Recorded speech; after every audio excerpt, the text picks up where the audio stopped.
नमस्कार मित्रांनो.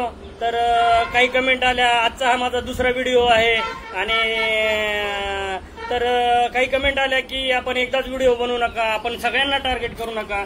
तर मी काय सगळ्यांना पक्ष बघून मी टार्गेट करत नाही. तर आणि एकदाच हळूहळू व्हिडिओ बनवायला हे लोक मला ठेवणार आहेत का हो?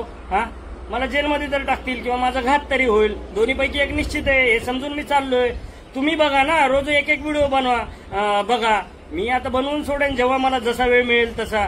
उद्या 6 महिने कैद केलं मला, माझ्यावर मुक्का लावणार आहेत म्हणून कळलंय मला. कारण मी आता कुठल्याच मंत्र्याला कोणालाच सोडत नाही. जे काही पुरावे आहेत माझ्याकडे, मी सांगितले एक दिवस पेट्रोल आणि डिझेल संपल, पण माझ्याकडे 20 वर्षापासूनचे पुरावे ठेवलेले आहेत माझ्या मोबाईलमध्ये.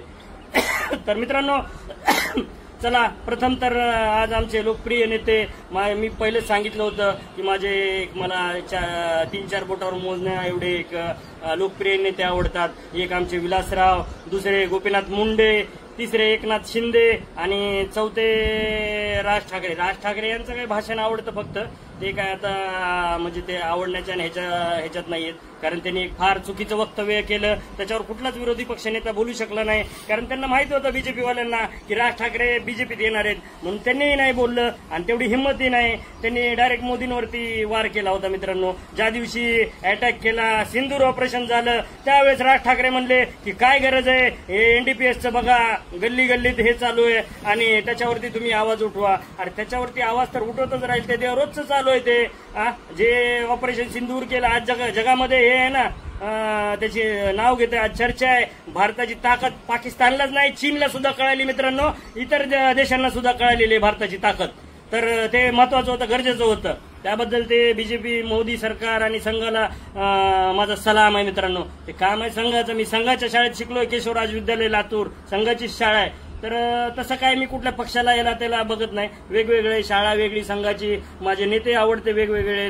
तर चला, आपला मेन विषय म्हणजे एकाने कमेंट केली, ती मी फोटो पाठवतो किंवा कमेंट बघा, की रोज संजय राऊतला ऐकण्यापेक्षा कासलेंना ऐका, अशी एक कमेंट केलेली आहे मित्रांनो.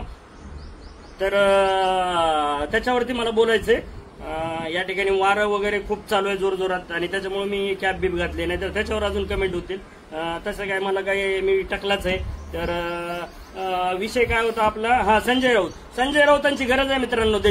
देशाला गरज आहे, महाराष्ट्राला तर आहे. असे जे नेते आहेत ना, त्यामुळे हा कारभार असा सुरळीत चालू आहे. अशा नेत्यांमुळे निर्भीड नेता आहे तो. फक्त ते बोलणं वगैरे कधी कधी त्यांचं ते अति झालं तर ते सोडून द्यायचं, तो भाग वेगळा आहे. पण त्यांचं वागणं बघा मित्रांनो, कोणाला मॅनेज होत नाही त्यांनी. आणि जेलमध्ये जाऊन सुद्धा तो निर्भीडपणे बाहेर येऊन, आता बघा बरं, एवढ्या सगळ्यात पहिले प्रतिक्रिया कोणी दिली होती, पहलगामचा अटॅक झाला किंवा कशावरही, तर ती संजय राऊतांनी दिली होती. चांगलं जवानांना सॅल्यूट मारला होता. ते चांगल्याला चांगलेच म्हणणार आहेत. आणि ते सिंदूर ऑपरेशन बद्दल कधीच काही संजय राऊत वाईट बोलले नाहीत. कुठं काय बोलले वाईट, मला खडा माहितीये, न्यूज माहितीये मला मित्रांनो.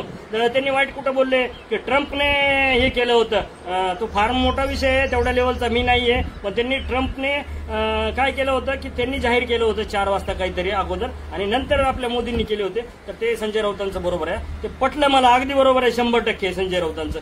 का दुसऱ्या तिसऱ्या देशाच्या यांनी मध्यस्थी करायची हो, आणि का त्यांनी जाहीर करायची? त्यांनी काय ते इंस्टाग्राम इकडे तिकडे जाहीर केलं की दोघांचं युद्ध संपलं वगैरे. ते जाहीर करायची गरज नव्हती. बघू ना, जेव्हा शांत झाले असते तेव्हा तो मोठा विषय आहे. पण ते संजय राऊतांना बोलू नका, आणि बोललात तरी म्हणजे त्यांचे विषय किंवा हे निर्भीड व्यक्तिमत्व आहे बरं का.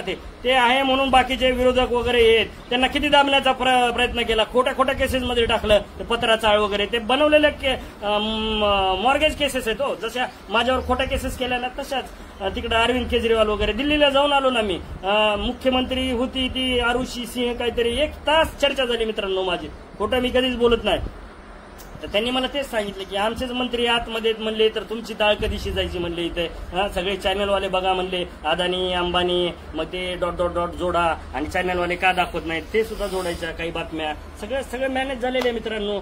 या ठिकाणी लवकरच मला वाटतंय, आता हा विषय मोठा आहे पण हुकुमशाही लवकरच येईल 5-10 वर्षात.